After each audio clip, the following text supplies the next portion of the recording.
నమస్కారం. సుఖీభవకు స్వాగతం. ఈ రోజు సుఖీభవలో పిల్లల్లో క్యాన్సర్లు ప్రత్యేకమా? మెదడు యవ్వనం మన చేతుల్లోనే. హెడ్ ఫోన్స్ వాడకంతో వినికిడి లోపం. జీరో కౌంట్ ఉన్నా సంతానం సాధ్యమే. ఇంకా హెల్త్ టిప్. పెద్దవారిలో క్యాన్సర్ అంటేనే మనసు చివుక్కుమంటుంది. అలాంటిది అభం శుభం తెలియని పిల్లలు క్యాన్సర్ బారిన పడ్డారంటే మనసంతా చేదుగా మారిపోతుంది. పెద్దల్లో మాదిరే పిల్లల్లోనూ కొన్ని రకాల క్యాన్సర్లు ప్రత్యేకంగా కనిపిస్తూ ఉంటాయి. లుకేమియా, బ్రెయిన్ ట్యూమర్లు, సార్కోమా, లింఫోమా వంటి క్యాన్సర్లు పిల్లల్లో ఎక్కువగా కనిపిస్తూ ఉంటాయి. అయితే వీటిని సకాలంలో గుర్తించి త్వరగా చికిత్స మొదలు పెడితే మంచి ఫలితం ఉంటుందని చెబుతారు డాక్టర్లు. పిల్లల్లో కనిపించే క్యాన్సర్ల గురించి ఇప్పుడు తెలుసుకుందాం. క్యాన్సర్ అనగానే ముందుగా పెద్దవాళ్లే గుర్తుకొస్తారు. నిజమే, పెద్ద వయసులో క్యాన్సర్ ముప్పు ఎక్కువే. అలాగని పిల్లలకు రాకూడదని ఏమీ లేదు. క్యాన్సర్ బాధితుల్లో 5% మంది పిల్లలే ఉంటున్నారు. వీరిలో కారణాలేవీ లేకుండా తలెత్తే క్యాన్సర్లే ఎక్కువ.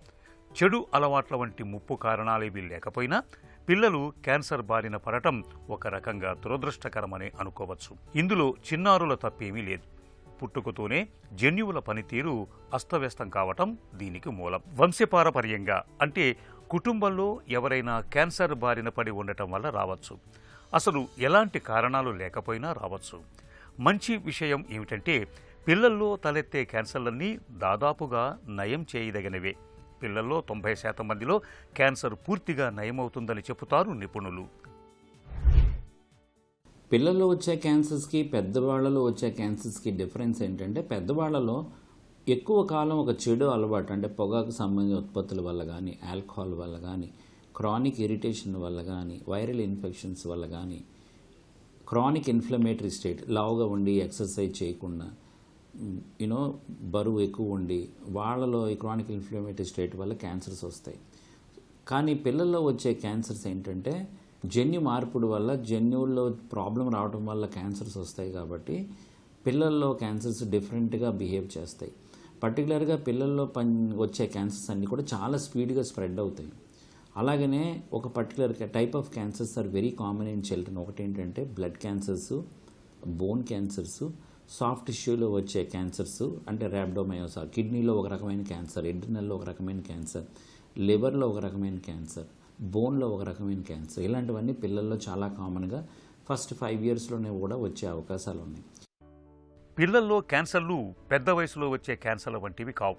కాలుష్యం, తినే పదార్థాలు, రసాయనాల వంటి పరిసరాల ప్రభావంతో తలెత్తే ఊపిరితిత్తులు, అన్నవాహిక, మూత్రాశయ క్యాన్సర్ల వంటివి పిల్లలకు రావు. వీరిలో రక్త క్యాన్సర్, లింఫ్ వ్యవస్థ క్యాన్సర్, మెదడు క్యాన్సర్, ఎముక క్యాన్సర్, కంటి క్యాన్సర్, కిడ్నీ క్యాన్సర్, కండర క్యాన్సర్ ఎక్కువగా కనిపిస్తూ ఉంటాయి. పిల్లల్లో క్యాన్సర్లను ఎంత త్వరగా గుర్తిస్తే అంత మంచిది. అప్పుడే త్వరగా చికిత్స అందించడం సాధ్యమవుతుంది. ఆయా లక్షణాల ద్వారా వీటిని గుర్తించవచ్చు. క్యాన్సర్ల రకాలను బట్టి లక్షణాలు ఆధారపడి ఉంటాయి. చర్మం, కళ్ళు పాలిపోవటం, బలహీనత, నిస్సత్తువ, బరువు తగ్గటం, నడుస్తుంటే ఆయాసం రావటం, తలనొప్పి, చూపు మసకబారటం, అకారణంగా రోజూ వాంతి కావటం, తరచూ జ్వరం రావటం, ఆకలి లేకపోవటం, లింఫ్ గ్రంథుల్లో వాపు, కంట్లో తెల్లటి మెరుపు కనబడటం ఇవన్నీ పిల్లల్లో క్యాన్సర్ల తాలూకు అనుమానిత లక్షణాలే. ఈ క్యాన్సర్స్ అన్నీ కూడా కణాలు స్పీడ్గా విభజన చెందటం వల్ల కీమోథెరపీ, సర్జరీ, రేడియేషన్ ఈ కాంబినేషన్తో పిల్లల్లోని క్యాన్సర్స్ 90% క్యాన్సర్స్ని పూర్తిగా మనం క్యూర్ చేసే అవకాశం ఉంటుంది. ఎందుకంటే పిల్లల్లోనే క్యూర్ రేట్స్ చాలా ఎక్కువ ఉంటాయి. సో జన్యు పరిణామాల వల్ల వచ్చే క్యాన్సర్స్ కాబట్టి అవి త్వరితగతిన డివైడ్ అవుతూ ఉంటాయి. కాబట్టి కీమోథెరపీ చాలా బాగా పనిచేస్తుంది. సో అందుకనే మోస్ట్ ఆఫ్ ద పేషెంట్స్కి ముందు కీమోథెరపీ ఇచ్చి ట్యూమర్ని చిన్నగా చేసి అది రిమూవ్ చేయటం కానీ, లేదంటే ఆ పర్టికులర్ చిన్న ఏరియాకి రేడియోథెరపీతో క్యూర్ చేయటం కానీ మనకు జరుగుతుంది. పిల్లల్లో క్యాన్సర్లను సాధారణంగా లక్షణాలను బట్టి అనుమానిస్తారు. అవసరం మేరకు రక్త పరీక్షలు, స్కానింగ్, ఆయా భాగాల నుంచి చిన్న ముక్క తీసి పరీక్షించటం ద్వారా క్యాన్సర్ను నిర్ధారిస్తారు. అయితే ఆయా క్యాన్సర్లను బట్టి నిర్ధారణ పద్ధతులు ఆధారపడి ఉంటాయి. పిల్లల్లో క్యాన్సర్ నయమయ్యే స్వభావం ఎక్కువ. పెద్దవాళ్లకు కీమోథెరపీ నుంచి కోలుకోవటానికి ఎక్కువ సమయం పడుతుంది. అదే పిల్లలకు కీమోథెరపీ మాత్రమే కాదు, ఎముక మజ్జ మార్పిడి వంటి పెద్ద చికిత్సలు చేసినా వేగంగా కోలుకుంటారు. సర్జరీ నుంచి తేలికగా త్వరగా బయటపడతారు. పైగా పిల్లలకు చికిత్స చేయటమూ సులభమే. రేడియేషన్ దుష్ప్రభావాలు 10-20 సంవత్సరాల తర్వాత కూడా బయటపడే అవకాశం ఉంటుంది. అందుకే వీలైనంత వరకు రేడియేషన్ లేకుండానే చికిత్స చేయటానికే ప్రయత్నిస్తారు. అయితే కొన్ని తప్పనిసరి పరిస్థితుల్లో రేడియేషన్ అవసరం పడుతుంటుంది. పిల్లల్లో వచ్చే క్యాన్సర్స్ తొందరగా గుర్తించగలిగి కరెక్ట్ అయిన ప్లేస్కి తీసుకెళ్ళగలిగితే ఇప్పుడు చాలా హాస్పిటల్లో పీడియాట్రిక్ ఆంకాలజీ అనే స్పెషాలిటీ కూడా ఇప్పుడు హాస్పిటల్లో డెవలప్ అయింది. ఇప్పుడు మా హాస్పిటల్లో ఈ బ్లడ్ క్యాన్సర్ పిల్లలందరికీ ఒక సెపరేట్ వార్డ్ అంతా ఉంటుందన్నమాట. సో వాళ్ళందరూ కలిసి ఆడుకొని అక్కడే ఆనందంగా ఉంటారు. ట్రీట్మెంట్ అంతా ఆడతా పాడుతూ చేయించుకొని అలాంటి వాతావరణం కూడా మనం కలిగించడం అనేది చాలా ఇంపార్టెంట్. తర్వాత పిల్లల్లో ట్రీట్మెంట్ చేసిన తర్వాత వాళ్ళు పెద్ద అయినాక కొన్ని సైడ్ ఎఫెక్ట్స్ అవి వచ్చే అవకాశం ఉంది. కాబట్టి ఆ దృష్టితో కూడా మనం ఆలోచించి పిల్లల్ని ట్రీట్మెంట్ చేసినప్పుడు ఫాలోఅప్ కూడా చాలా ఇంపార్టెంట్. అలాగనే టీనేజ్ పిల్లల్లో వచ్చే క్యాన్సర్స్ మళ్ళీ సపరేట్గా ఉంటాయి. బోన్ క్యాన్సర్స్ ఎక్కువ కామన్గా వస్తాయి. వీళ్ళలో ట్రీట్మెంట్ చేసినప్పుడు కూడా వీళ్ళలో కూడా క్యూర్ రేట్స్ అధికంగా ఉంటుంది. కీమోథెరపీ ఖచ్చితంగా ఇవ్వాల్సి వస్తుంది.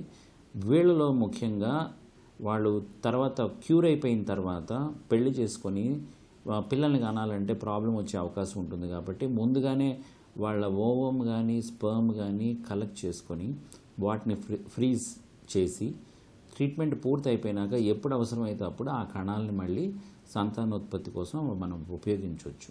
ఇలాంటి చిన్న చిన్న మార్పులు తప్ప ట్రీట్మెంట్ ఇన్ జనరల్ ఇద్దరికీ సమానంగానే ఉంటుంది. ఒకసారి క్యాన్సర్ నయమయ్యాక ప్రత్యేకించి జాగ్రత్తలు తీసుకోవాల్సిన అవసరమేమీ లేదు.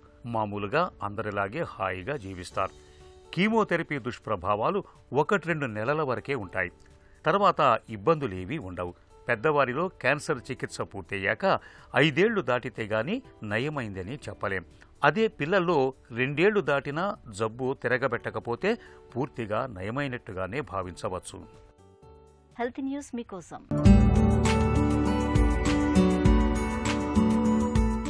మనలో కొంతమందికి వయసు పైబడుతున్నా ఆ ఛాయలు వాళ్ల శరీరంలో పెద్దగా కనిపించవు. అలాంటి వాళ్ళను చూసినప్పుడు అరే మీకంత వయసులా అనిపించడం లేదండి అని అంటూ ఉంటాం. మరి మెదడు వయసు గురించి ఎప్పుడైనా ఆలోచించారా? కొంతమంది 90 ఏళ్ల వయసులోనూ చురుకుగా ఉంటారు.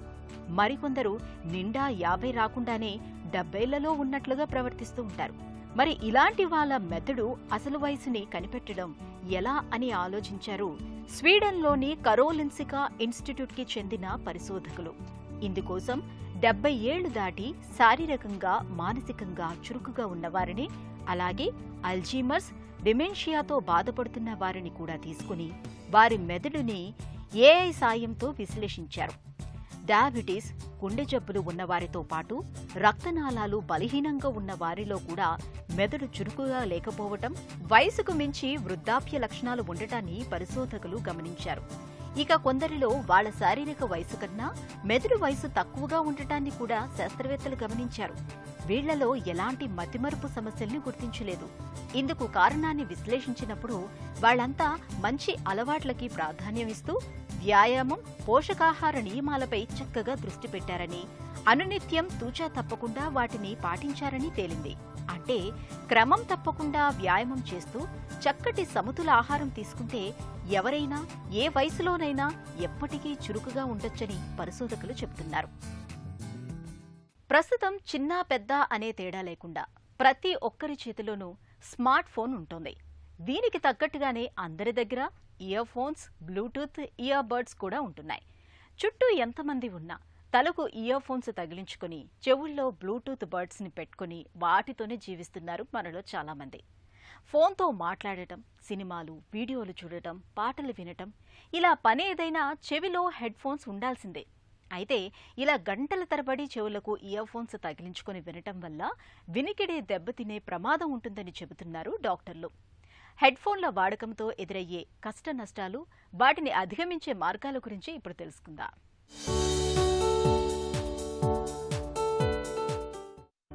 ఒకప్పుడు ఇష్టమైన పాటలు వినాలంటే రేడియో తప్ప మరో మార్గం ఉండేది కాదు. తరువాతి కాలంలో టేప్ రికార్డులు, ఆడియో టేపులు అందుబాటులోకి వచ్చాక నచ్చిన పాటల్ని వినటం కాస్త తేలికైంది. స్మార్ట్ ఫోన్ల రాకతో మొత్తంగా శబ్ద ప్రపంచమే మన చేతుల్లోకి వచ్చేసింది. సంగీత ఆస్వాదనకు సరిహద్దులు చెరిగిపోయాయి. స్మార్ట్ ఫోన్లలో సంగీతాన్ని ఆస్వాదించటాన్ని ఇవాళ యువతరం ఎక్కువగా ఇష్టపడుతోంది. గంటల తరబడి ఇయర్ ఫోన్స్ని లేదంటే ఇయర్ బడ్స్ని చెవులకు తగిలించుకొని వింటున్నారు. ఇంట్లో ఉన్నా, వాహనాల్లో ప్రయాణిస్తున్నా, చివరకు నడుస్తున్నప్పుడు కూడా చాలామంది చెవులకు హెడ్ ఫోన్స్, ఇయర్ బడ్స్ ఉంటున్నాయి. ఈ రకమైన ధోరణి మన చెవులకు హాని చేస్తుంది. విరామం లేకుండా నిరంతరాయంగా ధ్వనుల్ని, శబ్దాల్ని వినటం వల్ల వినికిడి తగ్గటంతో పాటు ఇన్ఫెక్షన్ల బెడద పెరుగుతుందని గుర్తుంచుకోవాలి. ఇయర్ ఫోన్స్ ఉపయోగించటం వల్ల చెవి లోపలికి గాలి వెళ్లేందుకు వీలుండదు. ఎక్కువసేపు వీటిని వాడటం వల్ల బ్యాక్టీరియా పెరిగి ఇన్ఫెక్షన్ వచ్చే ప్రమాదం ఉంది. ఎక్కువసేపు చెవిలో హెడ్ ఫోన్స్ పెట్టుకుని ఉండటం వల్ల శబ్దాలు దగ్గరగా వింటారు. దీనివల్ల తల తిరుగుతుంది. చెవిలో గులిమి సహజంగానే బయటకు వచ్చేస్తుంది. కానీ హెడ్ ఫోన్స్ పెట్టుకోవటం వల్ల ఈ ప్రక్రియ జరగకుండా అడ్డంకి ఏర్పడుతుంది. దీంతో గులిమి చెవిలోనే ఉండిపోతుంది. తద్వారా చెవి నొప్పి, దురద వస్తుంది. ఎక్కువ సౌండ్ పెట్టుకుని వినటంతో చెవి పోటు వస్తుంది. ఇదే విధంగా తరచూ చేస్తూ ఉంటే పాక్షికంగా లేదా పూర్తిగా వినికిడి కోల్పోయే ప్రమాదం ఉంది. కాబట్టి సాధ్యమైనంత మేరకు ఇయర్ ఫోన్స్ వాడకుండా ఉండేందుకు ప్రయత్నించాలి.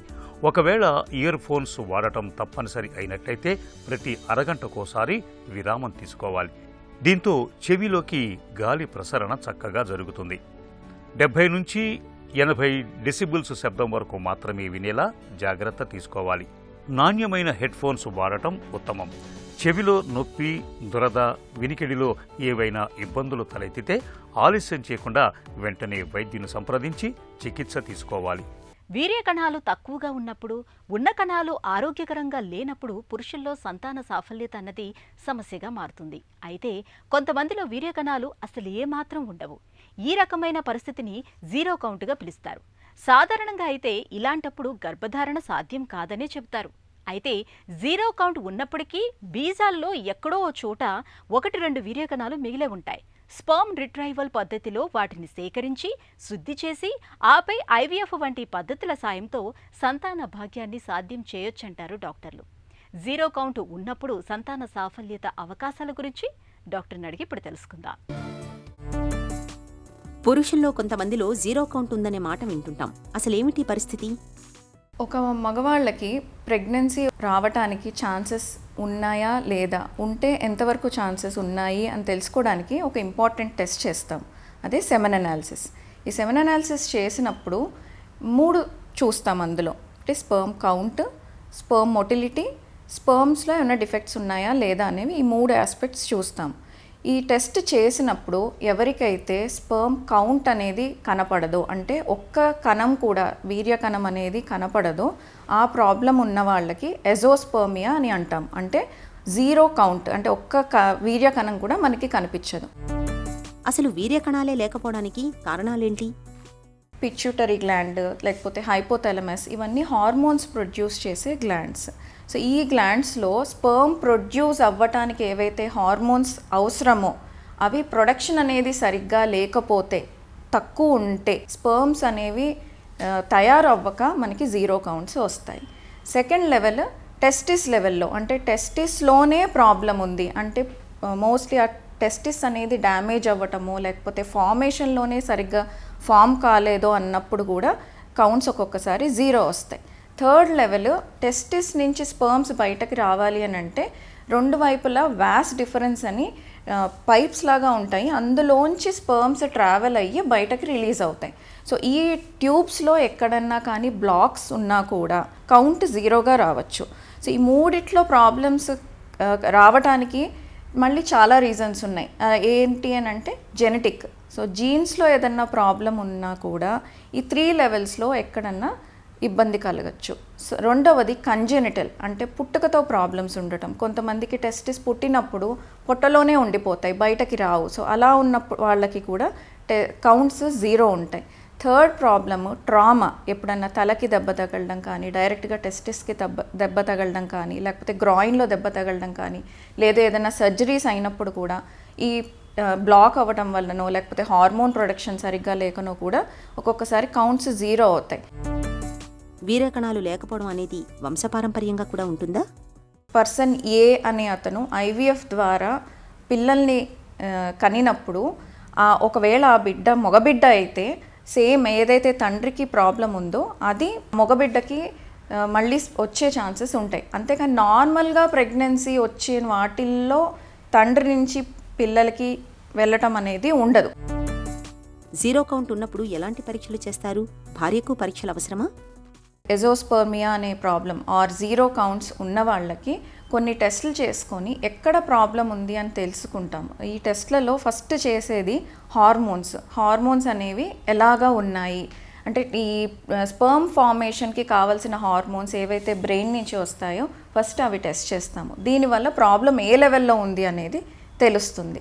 సెకండ్ థింగ్ టెస్ట్ చేసేది జెనెటిక్ టెస్ట్ చేసినప్పుడు ఈ 0 కౌంట్ ప్రాబ్లం ఏదైతే ఉందో అలాంటి వాళ్ళకి సేమ్ ప్రాబ్లం వాళ్ళ స్పర్మ్స్ వాడినప్పుడు మళ్ళీ అది పిల్లలకి స్ప్రెడ్ అయ్యే ప్రాబ్లం ఉందా లేదా అనేది చెక్ చేస్తాము. అందులో క్యారియోటైపింగ్ అనేది ఒక test plus why chromosome micro deletion అనేవి ఈ 2 టెస్టులు చేస్తాం. మనం టెస్టిస్లోంచి స్పర్మ్స్ తీసేటప్పుడు ఎంతవరకు స్పర్మ్స్ మనకి తీయడానికి కుదురుతుంది అని తెలుసుకోవడానికి కూడా ఈ జెనెటిక్ టెస్టింగ్స్ ఉపయోగపడతాయి. అండ్ భార్యకి కూడా కంపల్సరీగా టెస్ట్ చేయించుకోవాలి. ఎందుకంటే ఈ 0 కౌంట్ ఉన్న వాళ్ళకి చాలా మటుకు ఐవీఎఫ్ ద్వారా ట్రీట్మెంట్స్ చేయాల్సి వస్తుంది. సో ఐవీఎఫ్ ట్రీట్మెంట్ చేయాలన్నప్పుడు భార్య వైపు నుంచి కూడా అన్నీ కరెక్ట్గా ఉన్నాయా లేదా అని చెక్ చేసుకోవాలి.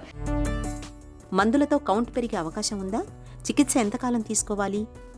0 కౌంట్ ఉన్న వాళ్ళకి అన్ని రీజన్స్కి మనకి మందులు పనిచేయవు. ఒక ప్రాబ్లంకి మాత్రము మందులతోటి ట్రై చేయొచ్చు. ఏది అని అంటే ఏదైతే హార్మోన్స్ బ్రెయిన్ నుంచి వచ్చి స్పర్మ్స్ ఫార్మేషన్కి అవసరం ఆ హార్మోన్స్ సరిగ్గా రావట్లేదు అనే రీజన్ వల్ల ఒకవేళ 0 కౌంట్స్ ఉన్నట్లయితే అంటే FSH, LH అనే 2 హార్మోన్స్ ఉంటాయి స్పర్మ్ ఫార్మేషన్కి కావాల్సినవి. ఇవి చాలా తక్కువగా ఉన్నాయి అని అనుకున్నప్పుడు అదే హార్మోన్స్ని మనం ట్యాబ్లెట్స్ ద్వారానో లేకపోతే ఇంజెక్షన్స్ ద్వారానో ఇచ్చి ట్రై చేస్తాం. పెరుగుతుందా లేదా అనేది ట్రై చేస్తాం. ఇలా ఇచ్చినప్పుడు మధ్యలో చెక్ చేసుకుంటూ ఉంటాము. దాంతో ఇంప్రూవ్మెంట్ కనపడుతుంది అని అంటే అవి కంటిన్యూ చేసుకుంటాము. కానీ ఈ మందులు పనిచేయడానికి చాలా మటుకు 6 months to 1 year టైం పడుతుంది. సో మధ్యలో చెక్ చేసుకుంటూ ఈ ట్రీట్మెంట్ని కంటిన్యూ చేయాలా లేదా చూసుకుంటూ ఈ ట్రై చేస్తాము. రెండవది కారణము ఏదైనా మందులతోటి ఇంప్రూవ్ అవుతుందా అంటే ఈ హార్మోన్స్ కొంతమందికి ఎక్కువ ఉండవు, తక్కువ ఉండవు. ఇలాంటి వాళ్ళకి అగైన్ ఒక ట్రయల్ ట్రీట్మెంట్ ఇస్తాం. అంటే ఒక 2 months కానీ 3 months కానీ ఇచ్చి పెరుగుతుందా ఏమన్నా కనపడుతున్నాయా లేదా అనేది చూసి రెస్పాన్స్ని బట్టి మళ్ళీ ఫర్దర్గా ఇవ్వాలా లేదు నెక్స్ట్ లెవెల్ ట్రీట్మెంట్కి వెళ్ళాలా అనేది డిసైడ్ చేస్తాం. 0 కౌంట్ ఉన్నప్పుడు ఆపరేషన్తో ఫలితం ఉంటుందా? 0 కౌంట్ ఉన్న ప్రతి వాళ్ళకి సర్జరీ చేయడం వల్ల ఉపయోగం ఉంటుంది అని చెప్పడానికి లేదు. ఇప్పుడు మనం 3 కారణాలు అనుకున్నాము 0 కౌంట్ రావటానికి. అందులో థర్డ్ రీజన్ అంటే పోస్ట్ టెస్టికులర్ ఏదైతే ట్యూబ్స్ బ్లాక్ ఉండటం వల్ల 0 కౌంట్ ఉంది అనేదైతే ఉందో ఆ ప్రాబ్లంలో అందులో కూడా జెనెటిక్ ప్రాబ్లం వల్ల కాదు, ఏ ఇన్ఫెక్షన్ వల్లనో లేకపోతే ప్రెగ్నెన్సీ రాకుండా వాసెక్టమీ అని చేయించుకుంటారు పిల్లలు కాకుండా ఉండటానికి. అలాంటి సర్జరీ అయిన వాళ్ళకో అయితే ఈ ట్యూబ్స్ని రీఓపెన్ చేయటం వల్ల ఆ సర్జరీ వల్ల మళ్ళీ స్పర్మ్ కౌంట్ వచ్చే అవకాశం ఉంది. దాని సక్సెస్ రేట్ కూడా 20 to 30% ఉంటుంది. ఎస్పెషల్లీ మనకి ఇన్ఫెక్షన్స్ ద్వారా బ్లాక్ అయ్యింది అంటే ట్యూబ్స్ కొంచెం దాంతోటి సర్జరీ తోటి సక్సెస్ అయ్యే ఛాన్సెస్ కొద్దిగా తక్కువగా ఉంటుంది. సో సర్జరీ అనేది ఓన్లీ ఈ వాస్ డిఫరెన్స్ అనే ట్యూబ్స్ బ్లాక్ అయిన వాళ్ళకి మాత్రమే పనిచేస్తుంది. స్పెర్మ్ రిట్రైవల్ అంటే ఏంటి? ఈ పద్ధతిలో ఏం చేస్తారు? స్పర్మ్ రిట్రైవల్ అనేది ఎప్పుడైతే కౌంట్స్ 0 ఉంటాయి, మనకి మెడిసిన్స్ కానీ సర్జరీ వల్ల కానీ మనకి స్పర్మ్స్ అనేవి బయటకి రావట్లేదు, సెమెన్లోకి రావట్లేదు అనే సిచ్యువేషన్ ఉంటుందో ఆ టైంలో మనకి డైరెక్ట్గా స్పర్మ్స్ని టెస్టిస్లోంచి తీస్తాం. సో ఈ పద్ధతి ద్వారా కూడా చాలా మందికి ప్రెగ్నెన్సీ వచ్చేలాగా ట్రీట్మెంట్స్ చేయొచ్చు. కానీ ఈ సర్జరీస్ చేసుకునే ముందర మీకు స్పర్మ్స్ తీయడానికి ఎంతవరకు పాసిబిలిటీ ఉంది అనేది చెక్ చేసుకోవాలి. అండ్ ఈ స్పర్మ్స్ తీసే ముందర కొన్ని నెలలకి ముందర కొన్ని మందులు ఇస్తే ఆ స్పర్మ్ క్వాలిటీ కానివ్వండి, స్పర్మ్స్ వచ్చే అవకాశం కానీ పెరిగే ఛాన్సెస్ ఉంటాయి. జీరో కౌంట్ ఉన్నప్పుడు ఐవీఎఫ్, ఇక్సీ పద్ధతులతో ఫలితం ఉంటుందా? జీరో కౌంట్స్ ఉన్నప్పుడు బెస్ట్ ట్రీట్మెంట్ ఏది అని అంటే ఇక్సీ ట్రీట్మెంట్.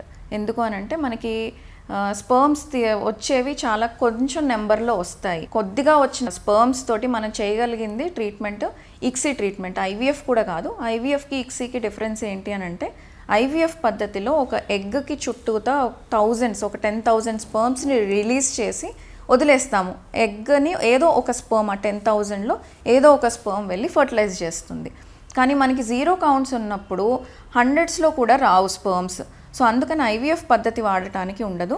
సో ఈ జీరో కౌంట్ ఉన్న వాళ్ళకి టెస్టిస్లోంచి డైరెక్ట్గా స్పర్మ్స్ తీసి మనం ప్రెగ్నెన్సీ వచ్చేలా చేయాలి అనుకున్నప్పుడు ఇక్సీ ట్రీట్మెంట్ అనేది బెస్ట్ ఆప్షన్. ఇక్సీలో ఏంటి అని అంటే ఒక ఎగ్లోకి డైరెక్ట్గా ఒక స్పర్మ్ని ఇంజెక్ట్ చేస్తాం. సో దానివల్ల ఒక ఎగ్కి ఒక స్పర్మ్ అంటే మ్యాక్సిమం మనకి ఒక 20 or 15 ఎగ్స్ వస్తాయి. సో మనకు ఒక 15 to 20 స్పర్మ్స్ మనం తీయగలిగితే ఈ సర్జికల్ మెథడ్స్ ద్వారా మనకి ఫర్టిలైజేషన్కి కావాల్సిన అన్ని స్పర్మ్స్ వస్తాయి. సో బెస్ట్ రిజల్ట్స్ మనకి ఇక్సీతో వస్తాయి. వీర్యకణాల ఉత్పత్తి తక్కువగా ఉన్నప్పుడు, ఆరోగ్యవంతమైన వీర్యకణాలు లేనప్పుడు సాధ్యమైనంత త్వరగా వైద్య సాయం తీసుకోవాలి. సకాలంలో చికిత్స తీసుకుంటే పురుషుల్లో సంతాన సాఫల్యత దెబ్బతినకుండా చూసుకోవచ్చు. జీరో కౌంట్ ఉన్నప్పుడు స్పర్మ్ రిట్రైవల్ పద్ధతి బాగా అనుకూలంగా ఉంటుంది. ఒక చిన్న చిట్కా మీకోసం. కిడ్నీల్లో రాళ్లతో బాధపడుతున్నప్పుడు రణపాల ఆకుల్ని వేసి మరిగించిన కషాయాన్ని పరగడుపున 2 టేబుల్ స్పూన్ల చొప్పున 2 నెలల పాటు తీసుకుంటే మంచి ఫలితం ఉంటుంది. కిడ్నీల్లో రాళ్లు క్రమంగా కరిగిపోయే అవకాశం ఉంటుంది.